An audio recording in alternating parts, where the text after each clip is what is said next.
Hello, everybody, and welcome to the fourth episode of the 2 Foot Tackle podcast. I'm your host, Aris Tomatakos, as always. And before we get on to the football, which is what we're here to talk about, I just asked for everyone listening, give it a follow, subscribe on YouTube. That's what it is. Subscribe on YouTube, like the podcast on YouTube. We've got clips, like 3 to 4 minute clips coming on the YouTube channel. And then on TikTok, Instagram, your bite-sized 1 minute, half a minute clips. So if that interests you, give it a follow on Instagram and TikTok, just 2 Foot Tackle Pod, and it'll come up. And yeah, Spotify, give it a follow, 5-star rating on the whole lot. Google Podcasts, Apple Podcasts, all the platforms. It would be majorly appreciated. I hope you're all doing well. I hope the week has treated you kindly. I think we all deserve it. Moving on to what was a interesting and comprehensive week of football. There was a lot to get through, so we will get through a lot today. We have obviously the FA Cup. We have one finalist in that competition as we're getting to the business end of it now. Yeah, we have the A-League, so that again started from midweek. Actually, some games to talk about this week, which is good. No one game a weekend fixture list anymore, hopefully. Touch briefly on the Women's Asian Cup because that happened. The AFL Cup, we now have both our finalists, so I'll give a short preview on that, but I'll give a more in-depth one once the date comes. The Premier League, again, that started from midweek, so there's a lot to get through. Other European top 5 leagues, there's a couple of games which I just want to touch on that had some talking points which I want to discuss. AFCON, a lot of things happened there. I said last week I'll give a review of all the group stages and stuff like that. So I'll give a review of the group stage, a look forward to for the knockout stage, and I'll give my predictions as well. Who went into footed, we'll get through that as well, and then we'll preview the week of football ahead. Now, we'll start as we always start with the A-League and the Australian football scene. It was the FA Cup, I think, on Tuesday or Wednesday night. And it was Sydney versus Central Coast, and I think I said this last week. I think I said Sydney would get through comfortably, and the upset happened. Central Coast beat Sydney. I think it was 1-0, and I did not see that coming at all. I was pretty convinced that if Victory were to beat Wellington, that they'd be versing Sydney, but no, it was Central Coast who got that upset. It is their first FA Cup final, so they'll be hungry for success in that realm. And yeah, I think it's exciting getting new teams, getting upsets. I know it's not the biggest upset because they're both in the same league, but you'd expect Sydney to, especially with the cup experience that they have, you'd expect them to get up for those games. But credit to Central Coast, they got the job done, and they play either Wellington or Victory, who play on Saturday afternoon, I think. So it'll be interesting. If Wellington beat Victory, then that'd be... I'm not sure many would have predicted that final 4 months ago, but we are here, and it's one game away from happening. Now, moving on to the A-League, Brisbane 1, Perth Glory 0. That match happened in midweek, I believe. That was Brisbane's first win of the season, which was they needed. They needed to get off the mark. I think I didn't tip them to have a particularly good year. I just didn't rate their squad. I wasn't overly keen on them, but it's been a pretty poor start, and they're one of the teams that's been heavily restricted with the fixtures. They've had games postponed for about a month, I think. So good to see them getting their first win. Wellington 2-1 Western United. Not a lot of talking points happening there, just interesting to point out. Western United, who had a good start to the season, dropping points, losing in fact, when they've only lost to Victory prior to that game, I believe. Sydney's bad run of form again, or bad run of form continuing even. They lost 2-1 to Perth at home as well, which is disappointing. Daniel Sturridge still waiting on that elusive A-League goal. He showed promise. He showed why he's Daniel Sturridge and why was a Premier League player and like a Champions League winner. He's quite clearly a cut above the rest with only a limited amount of game time and training because of everything happening in WA. But once he gets a first, the floodgates will open and he'll be a scary proposition. Speaking of signings, Carl Jenkinson to Melbourne City. This seemingly came out of absolutely nowhere. I just checked my phone and bang, Carl Jenkinson on a 6-month loan. Unbelievable signing. I mean, he's not the flashiest player. He's not like your 33. He's not like a Del Piero type where he's 45 or whatever he was. Like, he's still relatively young, and he's Carl Jenkinson. Like, he was at Arsenal for how long? Like, I can't believe they managed to pull that off. But that is an unbelievable signing, and he scored on debut. So, even for a defender, there you go. It's an unreal coup for Melbourne City. I think that will elevate them because they've been slightly disappointing at the start of this season, but I think that will elevate them to good heights, I reckon, as they beat Central Coast 3-1, and then Adelaide come from behind, come from a 1-0 deficit to overthrow Brisbane 3-1 away from home. Now, moving on, I said I'll touch on this briefly. The Women's Asian Cup. Now, for those who didn't see it, and I don't blame you if you didn't see it because it wasn't really publicised on social media or on any news platforms, I don't believe, so that's slightly disappointing. But the Matildas won 18-0 against Indonesia. Yep, okay, I mean, that happened.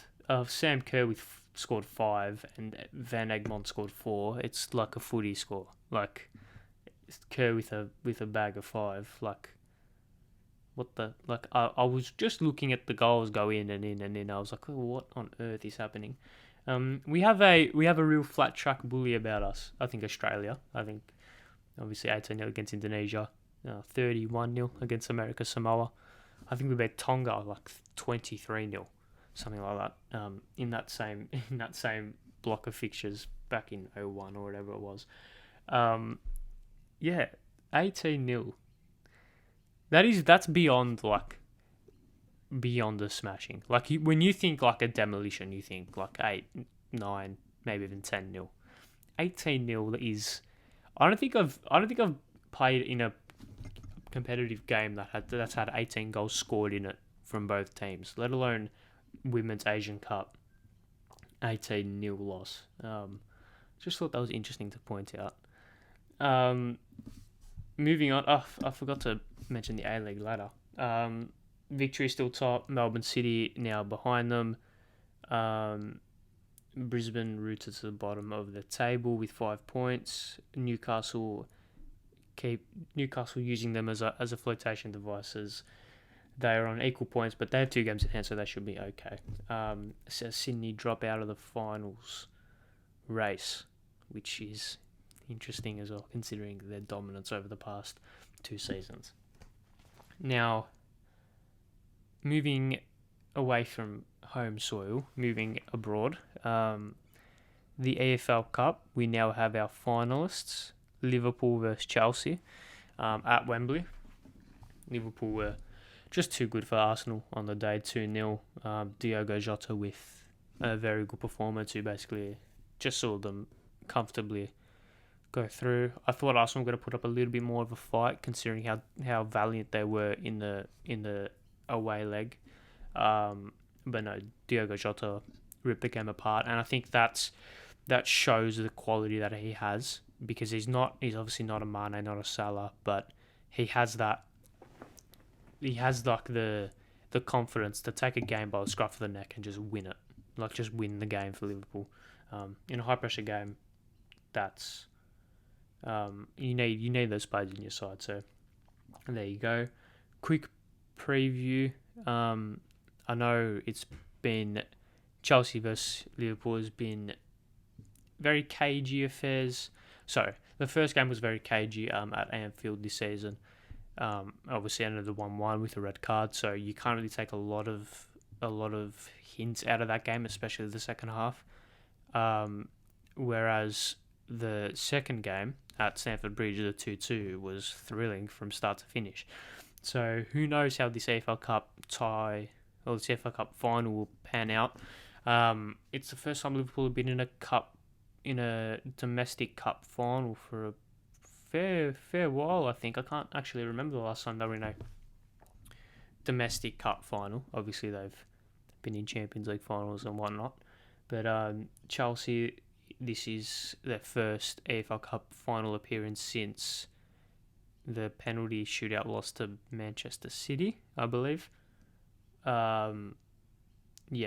It's Tuchel's act of vengeance at Wembley, obviously the FA Cup loss last season. So Tuchel looking to get revenge at Wembley, obviously not on Liverpool, but at Wembley, and Klopp looking to win his first domestic cup with Liverpool, I think, which is insane to think about considering how good they've been under him.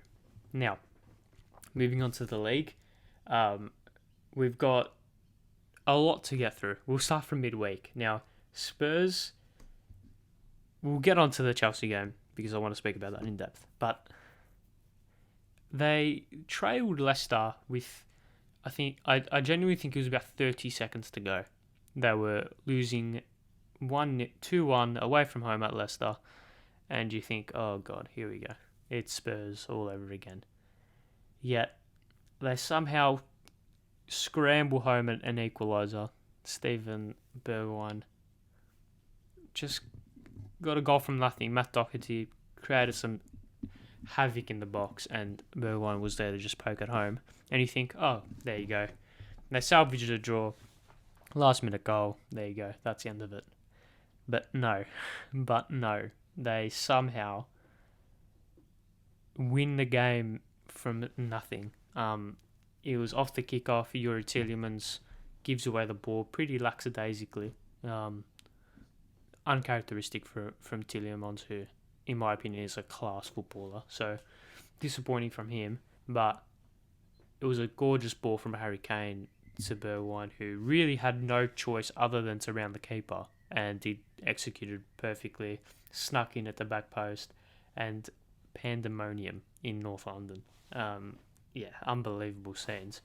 And that shows the character of Antonio Conte and Antonio Conte's sides. They never give up. They always fight, and passion is what the word comes to mind after that thrilling finale to that game. Everton. Oh, Everton. Obviously, Rafa Benitez. He lasted till January.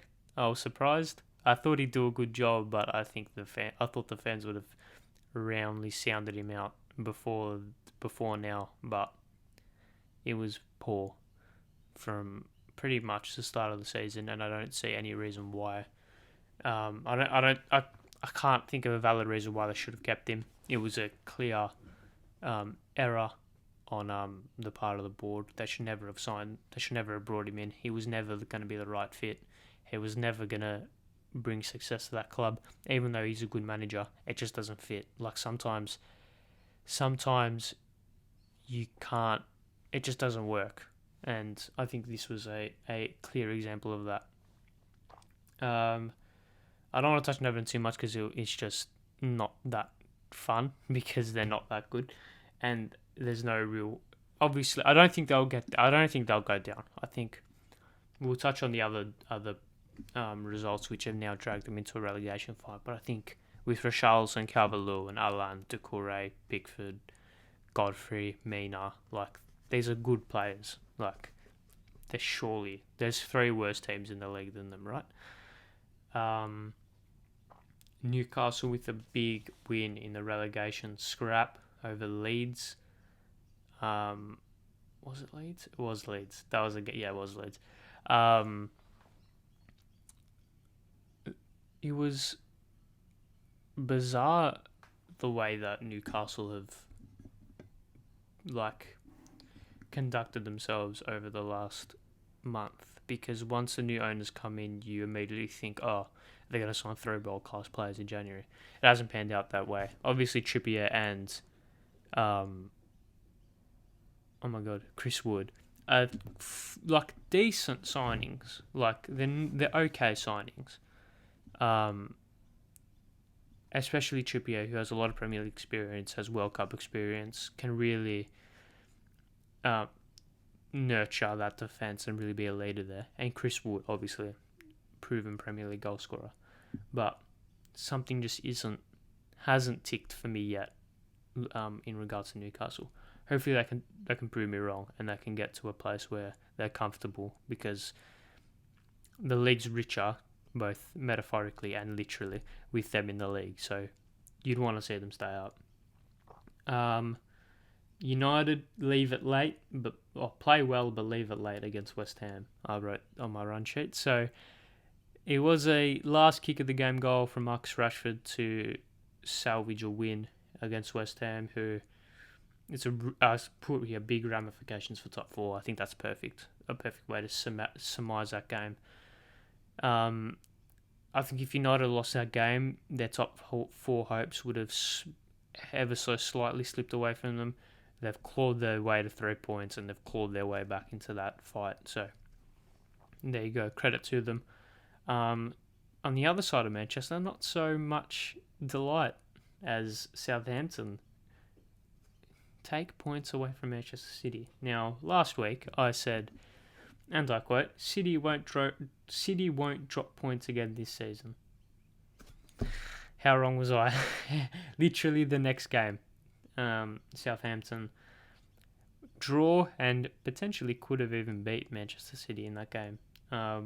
It was just a bizarre game. Now the response to that can go either one of 2 ways. Now it can either be a blip in the road. Some teams have these games where just nothing goes their way. I look back to Chelsea losing 5-2 to West Brom last season. I was watching that game literally nothing is going right for us and everything is going right for West Brom. Liverpool losing 7-2 to Villa last season. It was just it's unexplainable. It's beyond the smashing where it's it's just one of those footballing things that has no explanation. I think it can either be one of these, or it could be a blueprint that's been set by Southampton on how to challenge Manchester City. And if other teams can employ a similar philosophy, who knows? Maybe the title race isn't over. It'll be very interesting to see. And I think the next game for Man City is a big telling point. It will be a telling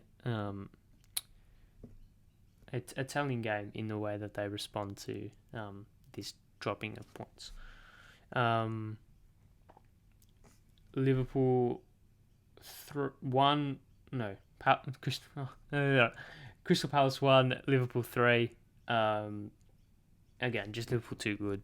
Palace left themselves a little bit exposed at the back, but they found success getting in behind Crystal Palace. I think that's probably the main thing that I saw from watching that game, and that's where the goal came from. Obviously, the ball in behind the defense and the square ball for the goal, but a lot of times they were getting in behind that back 4, which is surprising because you look at Van Dijk and Matip and you think 2 pretty physically adept centre backs who can have quick turns of pace.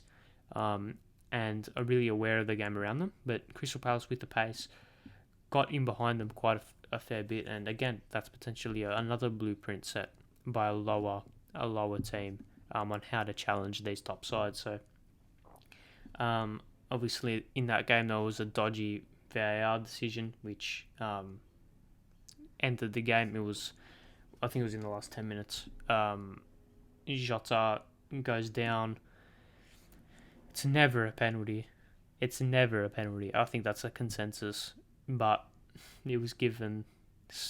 I don't know how or why, but it was given, and it just shows there's no consistency, there's no order, and there's practically no law that they're adhering to. It's just how you feel like on the day, and that should not be how a Premier League referee should make their decisions. I don't like it. I think it's not great. That should never have been a penalty, and Palace were robbed of a potential chance to get back in the game. Arsenal bottle a big chance to go into the top four. They versed Burnley at home. They had their chances, but Burnley were diligent as ever and denied Arsenal a goal, saw out the 0-0 draw, and I think if Arsenal had won that game, they would have gone into the top four, and that would have put massive pressure on other teams to really step up. But they were diligent, Burnley. They shut them out, and a very, very characteristic 0-0 draw for Burnley there. Brighton 1, Leicester 1. Two sides who play, Brighton more so this season, who play very expansive football, attractive football, the best of the rest, you could call them. But I think it was Patson Daka with a goal, and I think Danny Welbeck as well. So the two number 9s, the two talismans scored, which is always good to see. Not many talking points coming out of that game. And then going on to the marquee game of the week, Chelsea 2, Tottenham 0. It's happened again. I'll try to remove myself from the bias here, but I think Chelsea came into the game playing a 4-2-2, but it wasn't really a 4-2-2. It was more of a 4-3-3. It was very similar to the way that we played under Frank Lampard. Funnily enough, with Jorginho holding, Kovacic and Mount being those two advanced eights, and then you had Ziyech and Hudson-Odoi on either side, really playing, really hugging the touchline, with that focal point of Lukaku up front. I think this was Hakim Ziyech's best game in a Chelsea shirt, obviously with a gorgeous goal. It was marvellous the way he struck that ball. I think over a dead ball, and when the ball stood still, there's not many players in the world that can strike a ball like him. He's absolutely phenomenal at doing that. And then Thiago Silva with a gorgeous header, flick on at the back, or flick onto the back post, and it beat Hugo Lloris to seal the game. I'm not sure Spurs had too many big chances after that. There was obviously a contentious VAR decision against. I don't think it actually went to VAR, a refereeing decision. Obviously, I think it was late in the first half. The ball gets played into the box, and Harry Kane gives a ever so slight nudge to Thiago Silva before scoring the goal, and the referee deemed that a foul. In my opinion, I flagged foul straight away, only because of the petulance that was involved in that. Kane did not need to do that. He had the ball on a plate. He was gonna score regardless of if Thiago Silva was on the floor or standing up. It's just that slight act of petulance, that slight unnecessary nature of that foul, which for me pushes it over the edge. You can't just push someone. I know it was slight. I know it was. You could call it a dive, and I don't blame you if you do call it a dive. But yeah, I just don't. It's not a foul the other way. If it's the other way, I don't think they give that a penalty. However, if it's anywhere else on the pitch happening to either side, it's a free kick. So yeah, I don't know. It was tough, but these things happen in football, and VAR once again doesn't do its job properly, I think. Spurs, looking at it from a Spurs perspective, they lined up with 6 defenders. I'm not too sure what the thought process was behind that. It was kind of a 4-4-2 in the way they lined up.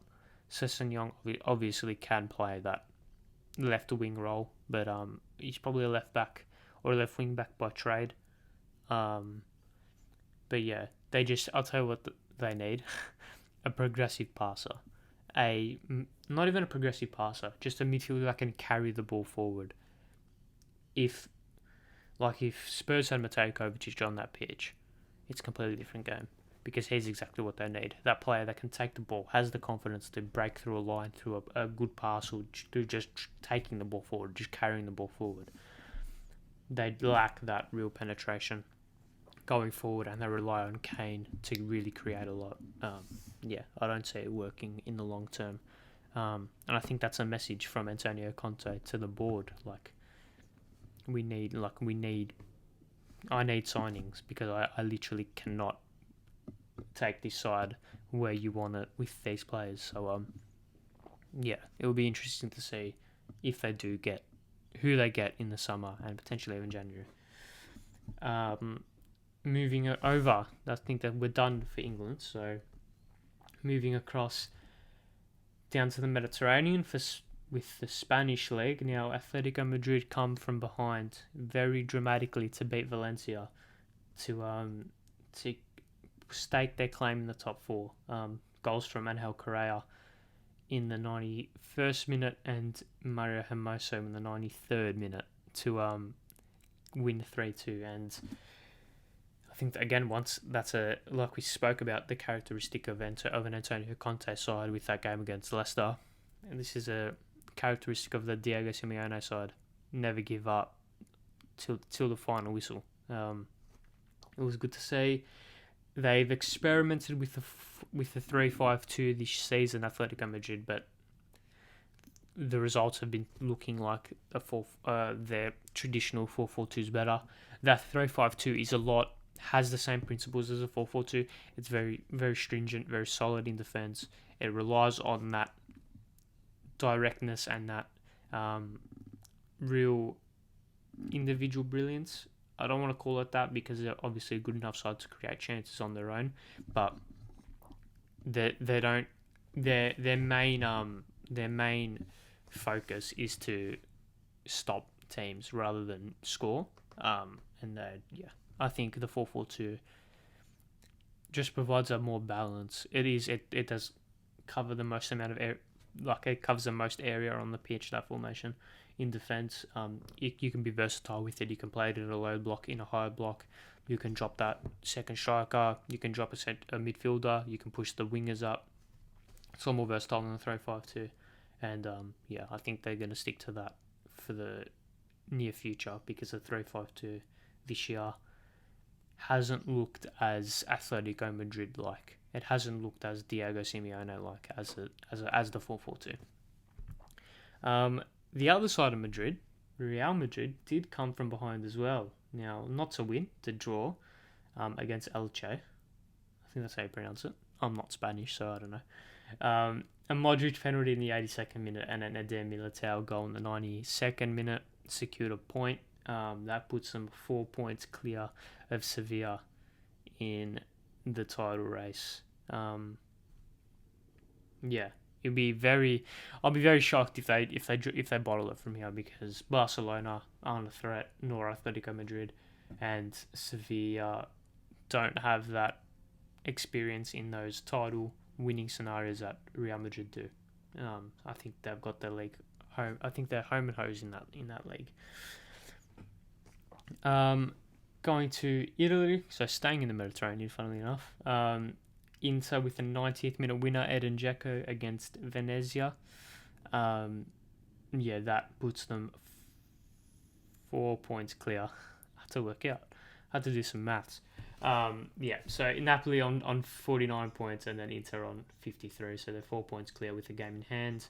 They've only lost one game this season, and they're looking to go back to back, I believe. They did win the last year. So, they're looking to go back to back and really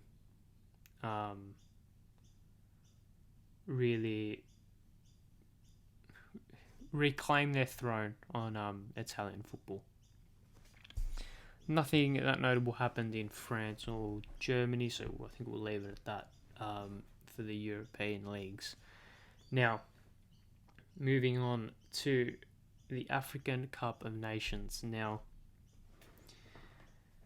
there's a couple of things I want to address. Let's go through the group stages first. Now, in Group 1, Group A even. Cameroon, Burkina Faso, and Cape Verde got through.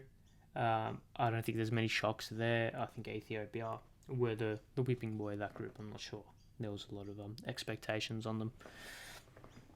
Group B, Senegal, Malawi, and Guinea. I think that's how you pronounce it. Got through. Again, no real shocks. Zimbabwe. Funnily enough, Zimbabwe actually got more points than some sides who finished in third, but finished third in other groups, but they just didn't.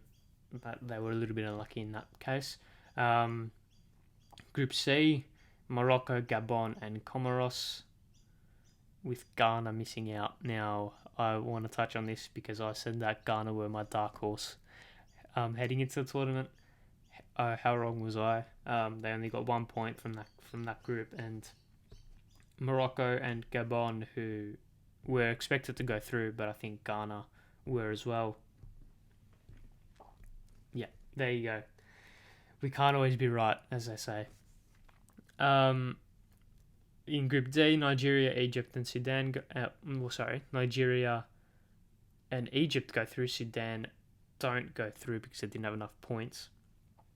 So yeah, there you go. Moving to Group E, Ivory Coast and Equatorial Guinea got through. Sierra Leone didn't get through; they didn't have enough points. And Algeria finished rock bottom, which again was another shock. I thought they were a near lock to go through. Group F, Mali, Gambia, and Tunisia got through with. I'm not even going to attempt to pronounce the last name. That's not Mauritius, isn't it? So it's not Mauritius, so I'm not going to pronounce it. They didn't win a game, didn't score a goal, so yeah.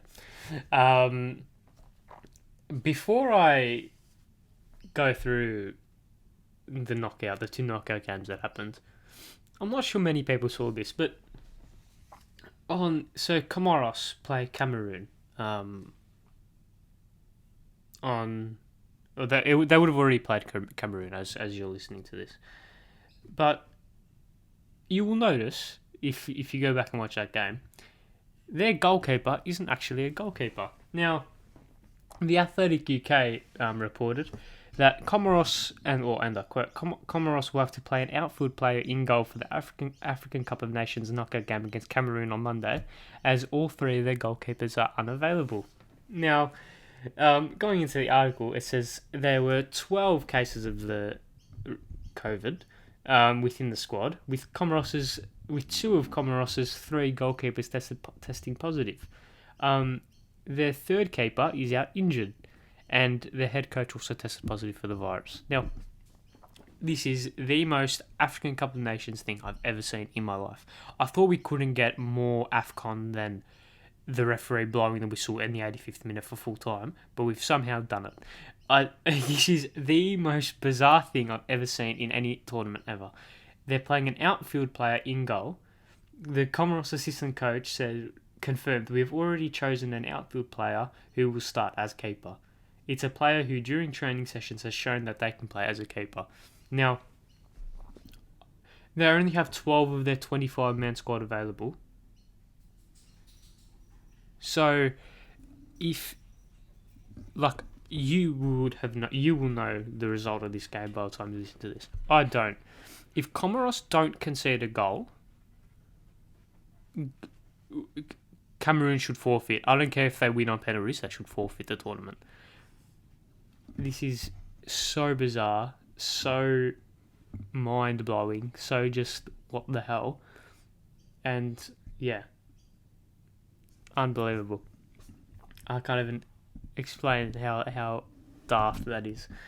Going into we'll preview the knockout stages. 2 games have already happened. Burkina Faso beat Gabon on penalties. It was a last-minute goal from Burkina Faso to take it to extra time. It was last-minute own goal, in fact. From Gabon even to take his extra time, and Burkina Faso won on penalties, and Tunisia potentially an upset against Nigeria, but they got through 1-0. Now, I'll touch on my predictions for it. I did say Senegal at the start of the tournament, and I will stick by that. I think Senegal will win. I think it will be a Senegal versus Ivory Coast final, and I think Senegal will win. I really like the look of Ivory Coast. I think Ibrahim Zangre from PSV, is a player. Is a player. I think he's a very, very good player. He's really made his name. He's made a name for himself on the international stage in this tournament, and he's been fantastic so far for Ivory Coast. And they've got Egypt in the first round, which isn't hard, and if they win, they verse Morocco, which isn't easy. And then they could verse Cameroon as well. So they've got a little bit of a very tough draw. It's definitely the harder half of the bracket than Senegal, who will verse either Mali or Equatorial Guinea if they get through Cape Verde. And then if they win that, they'll verse either Burkina Faso or Tunisia, who, yes, are hard teams, but Egypt, Morocco, Cameroon would be a very, very, very tough draw for Ivory Coast if they were to reach the final. That's what I'm going with. Ivory Coast versus Senegal final, and Senegal will win on penalties. Why not? I'm going early, but I'll give a prediction as the tournament progresses. I think that's done for the retrospective side of football. We're not done yet. Who went in two-footed? Now, the only segment on this podcast, because it's the only segment that I can be bothered making and doing on a consistent basis. So, who went in two-footed? Basically, which team, player, club, coach, pundit, spectator did something daft throughout the week?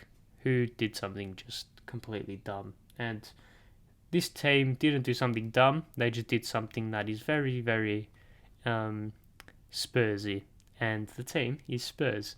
They've lost 4 times to Chelsea this season, not scored a goal, and lost 9-0 over those on aggregate, I believe. It was 3-0 in the first game, 2-0 in the second, 1-0 in the third, and 2-0 in the fourth. So 8-0 over the 4 games. And they've won once in 37 attempts at Stamford Bridge. And I'm not sure Tottenham... I thought once I got Antonio Conte, that the whole Spursy thing would just disappear. But quite clearly Spurs are still Spurs, and they are Spursy as always. 8-0 over 4 games is not good enough. Winning one game in 37 attempts is not good enough.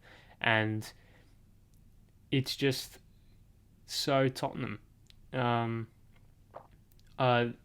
Chelsea once beat Tottenham 4-0 twice in 3 days, I think. So that's funny. That's up there with this. I don't even know. Tottenham, they never cease to amaze you, don't they? We'll preview the week's action of football. They've got the Big Blue on tonight as you're listening to this, or it could have already happened if you're listening to this. The FA Cup semi-final on Saturday, Melbourne Victory vs Wellington at GMHBA Stadium, because Western United and Melbourne City are playing at Melbourne Victory's home ground. So, yep, that's good. I think Victory should get through. Obviously, I'm biased inherently, but I think Melbourne Victory should. They're good enough to beat Wellington, and Popovic will want to win the FA Cup, so he will spare no punches attempting to get this done in the 90. Obviously, the international break, Australia versus Vietnam and Oman. It is an absolute must-win both games, because we cannot rely on getting results against Japan and Saudi Arabia in the final group of fixtures. We travel to Japan and we host Saudi Arabia. We host Japan and we go to Saudi Arabia. I would be surprised if we get a point from those 2 games. So we absolutely must beat and comprehensively beat Vietnam and Oman, because it's just not good. Like, we have to. We can't rely on playoffs again to qualify for the World Cup. We need to, if we're going to develop as a footballing nation, we need to get through automatically to the World Cup on a consistent basis, and it starts from here. I've never been the biggest Graham Arnold aficionado. I've never been an enthusiast about Graham Arnold, but he is a adequate manager for these two, especially for these group of fixtures. I know he will not be coaching for the Vietnam game, because he tested positive. But surely, right? That's going to come back to bite me. So I think the Oman game's on next Tuesday night. So I will do a preview of that next week. I think, especially if we don't beat Vietnam, that game becomes must win under every circumstance. The World Cup qualification, I don't think there's any European World Cup qualification. I don't think the playoffs have started yet. It's only CONCACAF and CONMEBOL. There's plenty of games still to happen after this international break, so there's no real jeopardy on the shoulders of them just yet. But yeah, I think that's it for this week. I'm not sure there's much more to speak on. Obviously World Cup, obviously international break next week, so I'm not sure what I'll do in terms of if I might do something special with next week's episode. You'll have to stay tuned for that. In the meantime, enjoy your week. Stay well, stay safe, enjoy the football, and speak to you guys soon. Bye.